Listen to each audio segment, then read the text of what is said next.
All right. All right. Welcome, people. We're going to be learning with us. We're excited that you're joining in on us. We are going to go over the guidelines for proclaimers. We got some professional proclaimers here with us today to help give us some feedback. So welcome. We're glad you're joining us today. Okay, ladies. So obviously you were asked because we felt that your capability as electors is top-notch. So we feel that being that you're pretty good at doing this, you would be also good at inviting other people into this ministry. And so I know maybe what Father Carl says when he lists off, conversations with people on your list and stuff. That's not conversations all the time and every week.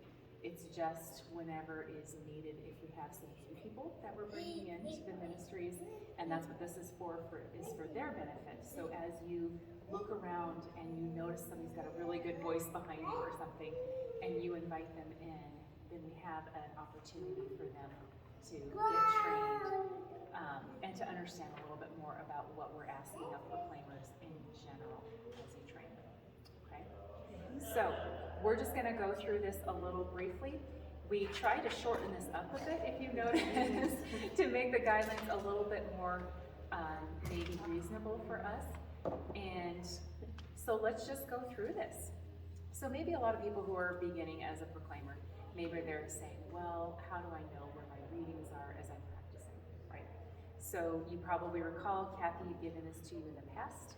You can find the readings, both written and oral, at the USCCB website, and we've got it listed here. You'll have it too, folks. And you click on today's reading. Or you might also have the workbook for lectors. Have you ladies ever utilized that? Yes. Have you found it helpful? Oh, yes. Yeah, because it kind of has little pronunciations on the side and explanations of the reading. Yeah. Which you can bring with you in the back of your mind. Yeah. Reading, it helps. It does help, absolutely. And that's part of the guidelines we're going to see here is the ability to either purchase the lector workbook to help you prepare for the readings, because as you know, that's going to make it more meaningful for folks as they're listening. Father Carl is noting that if there's two options for a reading, which sometimes that happens, read the first of the two options as a general rule. So instead of having to call somebody and ask, well, which one do you want? He just said, just stick with the first one as a rule, unless the clergy calls and lets you know otherwise. So we would let people know that, because again, we don't want to get all tangled up in all this, side conversation of, well, what do I pick? How do I prepare? Help us to know. Yeah, and that's exactly what we want you to know, so you can help other people. So, and like you're saying, Rita, pray and meditate upon the readings as you're preparing, and that background info in the workbook seems to be one of those beneficial ways. Right. Okay. So practice reading the text out loud several times so it's familiar. Biblical names, we sometimes know the pronunciation guides will be helpful in front of the lectionary or the workbook. That's going to assist greatly. Prepare for both readings just in case you miss, or the one is missing and you have to read both, and that just means the first and second reading. You guys know that. Read with passion and read slowly. Although I think I've noticed that most people seem to have a good tempo. I don't think I've noticed any highly out of character. Okay, good. First lector, double check the ambo, so this is here behind us, to ensure that it is flipped to the page and the one that you prepared. We know sometimes there's surprises. Everybody likes surprises. That's always scary. Okay, so when you come, the awesome thing is that this pew right here behind the ladies is going to be reserved, and it's going to say reserved for ministry. So that's awesome. That's where you folks are going to sit. Wear Sunday appropriate attire. I think that speaks for itself. Please come at least 10 minutes ahead of time to let the sacristan and the narthex know there's a spot there that you're going to highlight your name in a sign-in sheet. 5 minutes before Mass, Father is going to gather folks in the narthex for prayer. And just as a note, if you haven't arrived by that time, chances are the sacristan will have already selected somebody to cover. So he's in the back doing a training. Okay.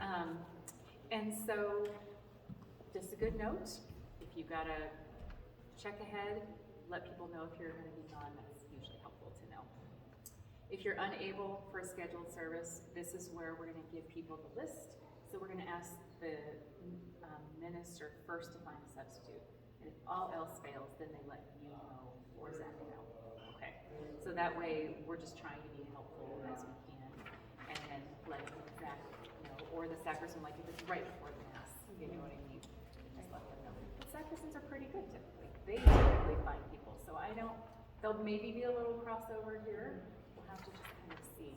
And again, you're not expected to do this all the time. We're really trying to put it on the minister volunteer first. All right, minister volunteers.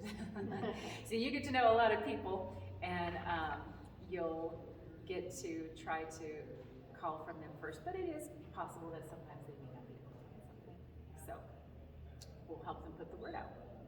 So what do you do the day of? We talked about singing, we talked about preparing. So if you are assigned the first reading, you're going to go up to the ambo when the priest sits down on the opening prayer. Now this is going to be something new. There was a little confusion in the past of do we bow before heading up or do we not? And we actually researched it a little bit. So it says if lector is entering the sanctuary, they will make a profound bow at the altar.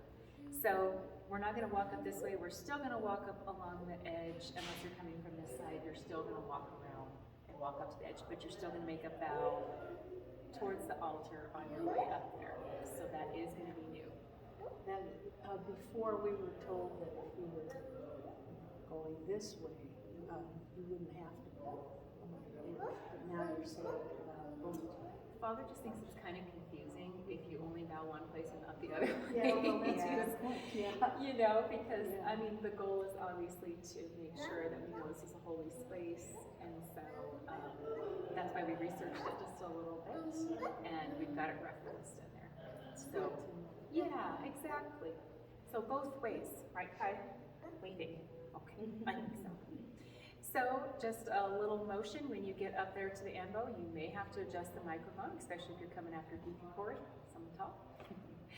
And sometimes you may have to check to see if it's on. There'll be a little light, but usually people are pretty sharp about making sure that happens. Wait a couple seconds after announcing the standard a reading from. Take care to proclaim the text slowly, making occasional eye contact. At the end of the reading, pause briefly, make eye contact with the assembly, and then say the word of the Lord. And folks will respond, thanks be to God. If needed, turn that page for the second lector, if it's not right there. After the assembly responds, pause for 15 seconds, then return to your pew. If there's no cantor, you'll also proclaim the responsorial psalm.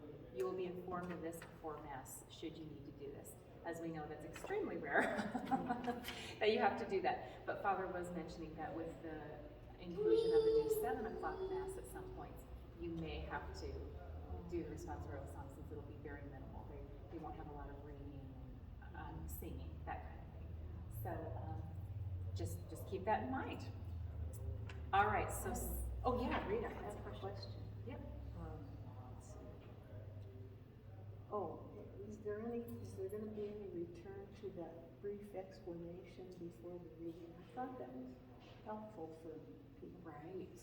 And I know that Father Carl is discerning that it does take a significant amount of time to write that pre-reading reflection. I know it sounds like there should be something that just exists and it should be easy to find.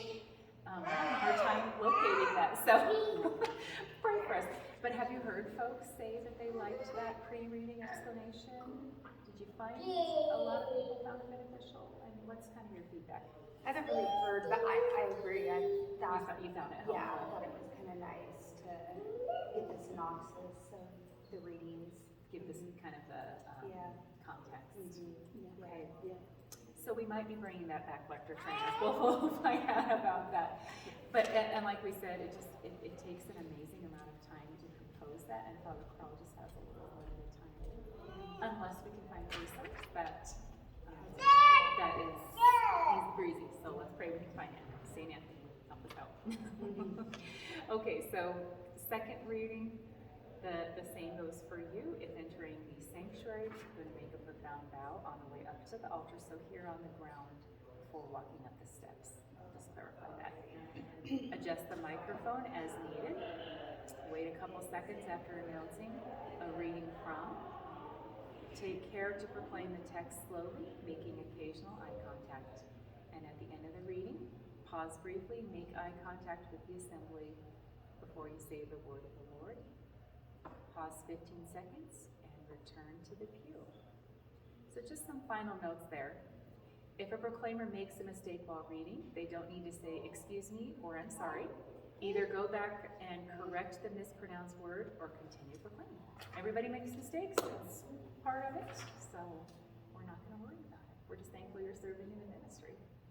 So any other thoughts, ladies? Do you think we've missed anything? Do you think we've covered the essence? Pretty much covers it all. Okay. All right. Awesome. Well, we'll turn this off there so we can have a little bit more chat.